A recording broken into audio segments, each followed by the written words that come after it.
Só eu é que ainda não tinha lido este livro.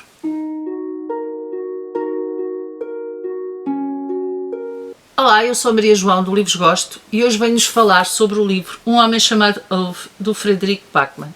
Como sabem, eu li há relativamente pouco tempo, a Brit Marie passou por aqui e ainda não tinha lido o Ove. Eu acho que devo ser das poucas pessoas no mundo do booktube e no mundo dos livros que ainda não tinha lido o Ove. A Maria João Diogo ofereceu-me e eu resolvi lê-lo agora, durante a quarentena, ainda bem que fiz, porque realmente este senhor tem um dedo para as pessoas mais velhas, estranhas, mas ao mesmo tempo amorosas, se é que isto faz algum sentido.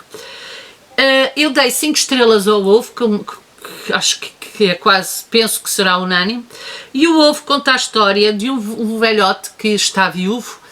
A mulher faleceu, ele vive sozinho na casa dele e é um maníaco do método, é um maníaco da arrumação, é um maníaco da repetição de determinados elementos. Ou seja, ele é aquele homem que é antissocial, ele é resmungão, ele é duro com os vizinhos e que progressivamente ao longo do livro vai se transformando num homem doce, num homem com um coração fantástico e vai se transformando naquela pessoa que na realidade ele é, mas que usava aquela capa de resmungão e aquela capa de antissocial e aquela capa quase de...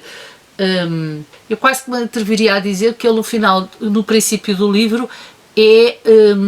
alguém que nós pensamos que ele tem algum distúrbio, porque se as coisas têm que, se ele vai primeiro pôr o lixo e depois é que vai passear e ver, fazer a ronda do bairro, ele não pode fazer as coisas ao contrário.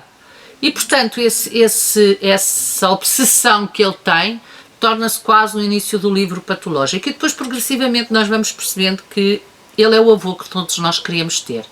E eu acho que este autor tem essa característica, ele consegue fazer com que as personagens não fiquem, não sejam personagens estanques, não fiquem paradas, ele faz com que as personagens evoluam, com que as personagens sejam personagens modeladas e, portanto, ele faz com que a personagem cresça e se mostre ao longo dos livros. Isso é muito interessante, porque no fundo nós vamos...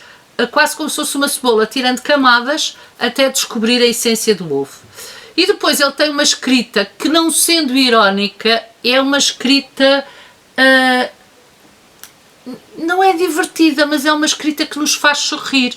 E mesmo os momentos mais dramáticos falhados, são momentos em que nós sorrimos. Não de escárnio, mas de doçura. E isso é muito difícil de conseguir num livro. Eu acho que ele conseguiu neste Ove, que eu achei extraordinário, fabuloso, espetacular, assim uma coisa que eu não estava literalmente à espera de gostar tanto.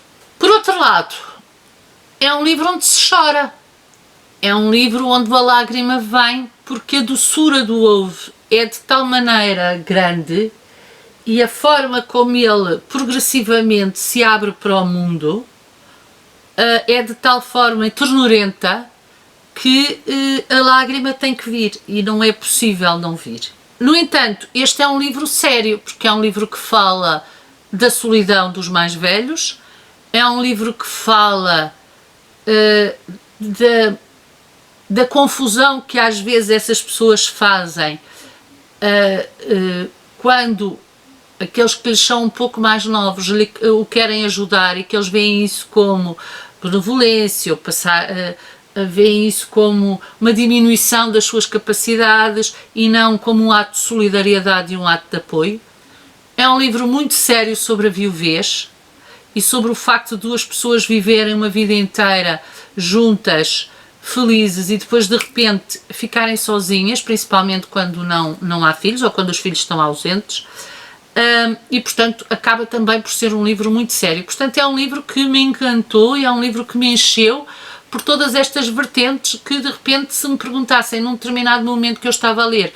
Então isso é o quê? É um romance quê? Eu dizia, é um romance muito sério, mas no outro eu dizia, não, é um romance doce, no outro é um romance divertido, e portanto o livro acaba por ter estas nuances todas. Adorei os títulos dos capítulos, adorei, porque ele vai buscar sempre o título do livro.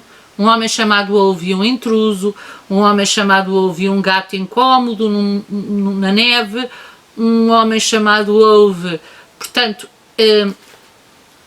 um homem que era Ove e uma mulher num comboio, portanto é sempre um homem chamado Ove e um palhaço chamado Beppo. É sempre introduzido esta ideia de que a personagem central está lá sempre e cada capítulo é sobre a personagem central.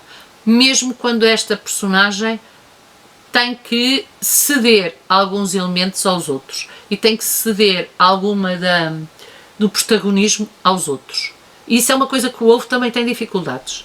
Eu vou ser muito sincera, eu pensei seriamente se fazia esta review ou não, até porque a maior parte das pessoas já leu este livro e, portanto, nada do que eu disse aqui certamente será novidade.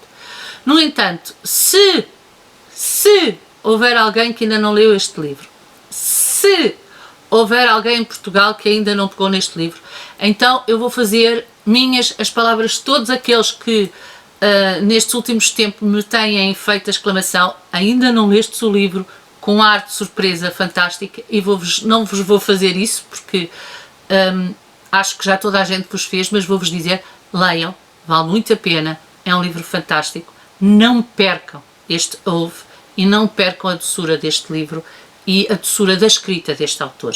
5 estrelas, vale muito, muito a pena. E pronto, digam-me o que é que acharam deste livro para quem já leu, digam-me se ainda não leram para eu me sentir mais acompanhada e vemos no próximo vídeo. Tchau, até ao próximo vídeo.